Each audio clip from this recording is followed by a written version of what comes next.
Hello and welcome to another week of your Mortgage Market Movers Weekly, where we are detailing everything that's going on in the macroeconomy to help you make better home buying decisions.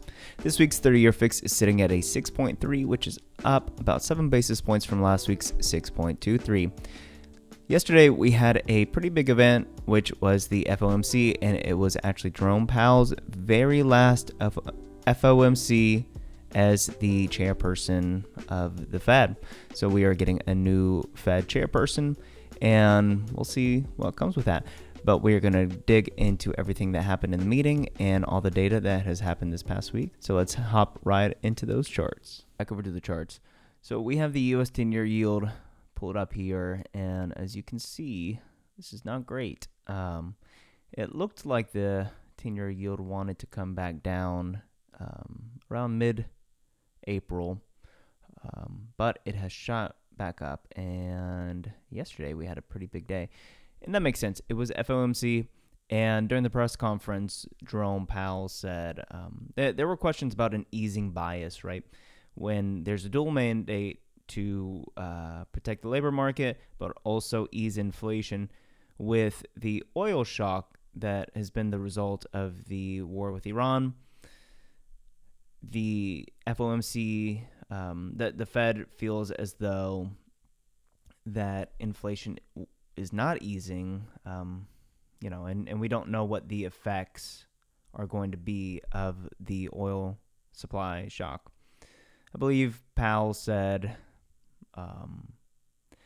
that they have to wait and see, right? It could be something pretty transitory. Like Powell has mentioned in the past that the tariff inflation could be transitory, but they have to wait and see what happens. We have to see what oil is doing and if it's going to come back down. So it has remained fairly elevated. But anyway, so really the one of the bigger takeaways is that a rate hike is just as likely as a rate cut with the Fed. So rate cuts are not guaranteed with the Fed. And besides all of that, it doesn't even necessarily matter about the rate cuts. What really matters is inflation, is getting inflation down. That is the thing that's going to bring the U.S. 10-year yield down. And we're just not seeing that.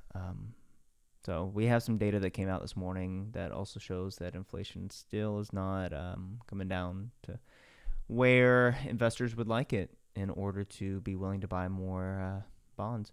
So yeah, the yield climbed a little bit, considerable bit on Wednesday. Starting to back off a little bit on this Thursday as of recording, but it's still not great. It's not awful, but yeah, definitely not good. So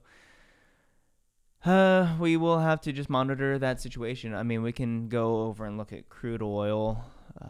Let's see. Look, this thing is just a monster. This is when the war with Iran started at the beginning of March, climbed up to a high as of, let's see, the highest point was actually March 19th. And then we had another high April 7th and another high April 30th. And it actually started to come down a bit today. But, $100 a barrel for oil is a lot higher than at the end of February, where it was 67, almost double. And that's why we see those elevated prices at the gas station. And it definitely is not helping the easing inflation narrative. So we will have to monitor the situation and hope for the best. Let's see. All right. So this week we had, let's see, what was important though. We did have building permits, so more permits, so more places being built. Housing starts lower than previous, 1.36 million compared to 1.4 million. Let's see. Oh, that was February data for these building permits. Okay, so less building permits in April, so 1.37 as opposed to that 1.54, so a decrease there. An increase in housing starts, though, for our March data. Let's see. So the Fed paused rates. That was no shocker. And like I said, the FOMC conference. It was Jerome Powell's last conference as the chairperson. Kevin Warsh is, I believe that it's pretty much in the bag that Kevin Warsh is taking over. And Jerome Powell will stay as a governor, just not as the chairperson. So he'll still be there in the background, but we will not get to see him during his press conferences. So one of the bigger takeaways was that, a lot of reporters were asking about the easing bias that the Fed has. And, I'm not going to say this word for word, but I believe Powell was saying that, like I said, a rate hike could happen, a rate cut could happen. So, either one is just as likely right now. So, don't anticipate the Fed to cut rates until inflation comes down.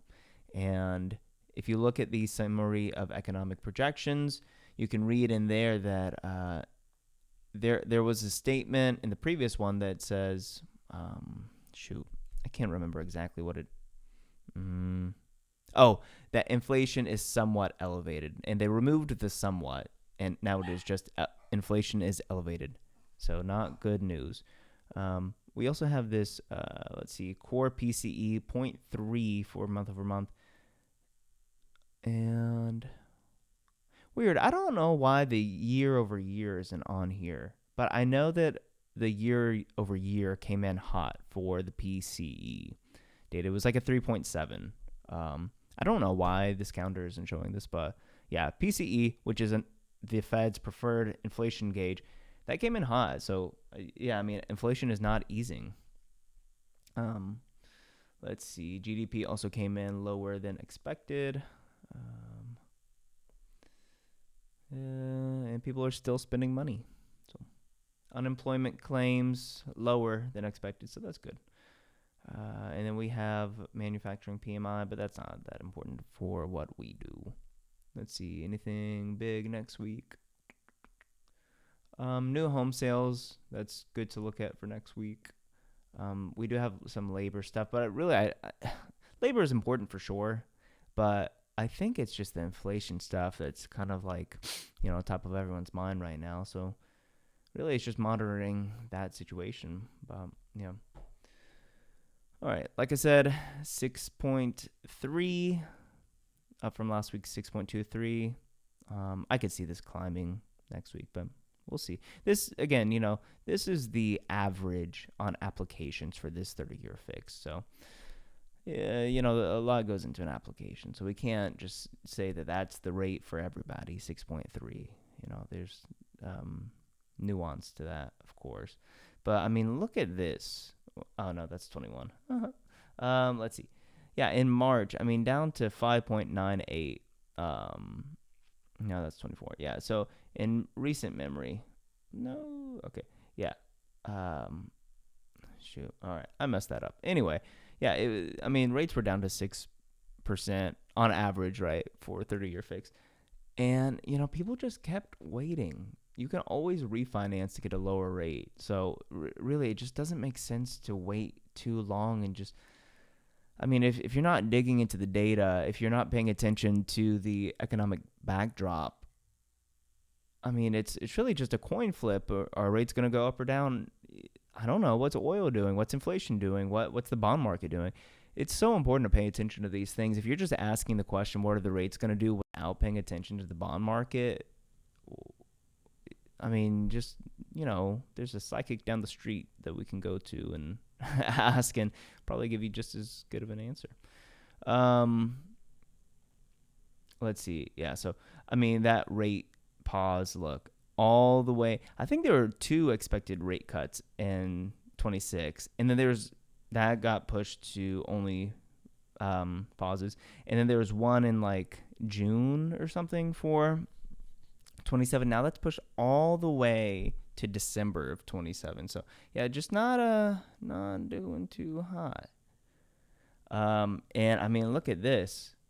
Probabilities for rate hikes. The market is pricing in a potential rate hike in 27. So,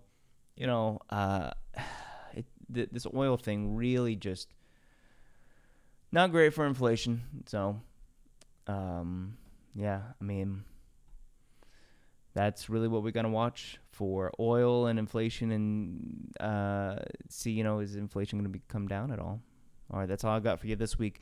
If anyone has any comments, questions, concerns, reach out to us at 877-TEAM-MBL or visit us at www.mortgagesbylinda.com. Have a great week, everyone. Bye.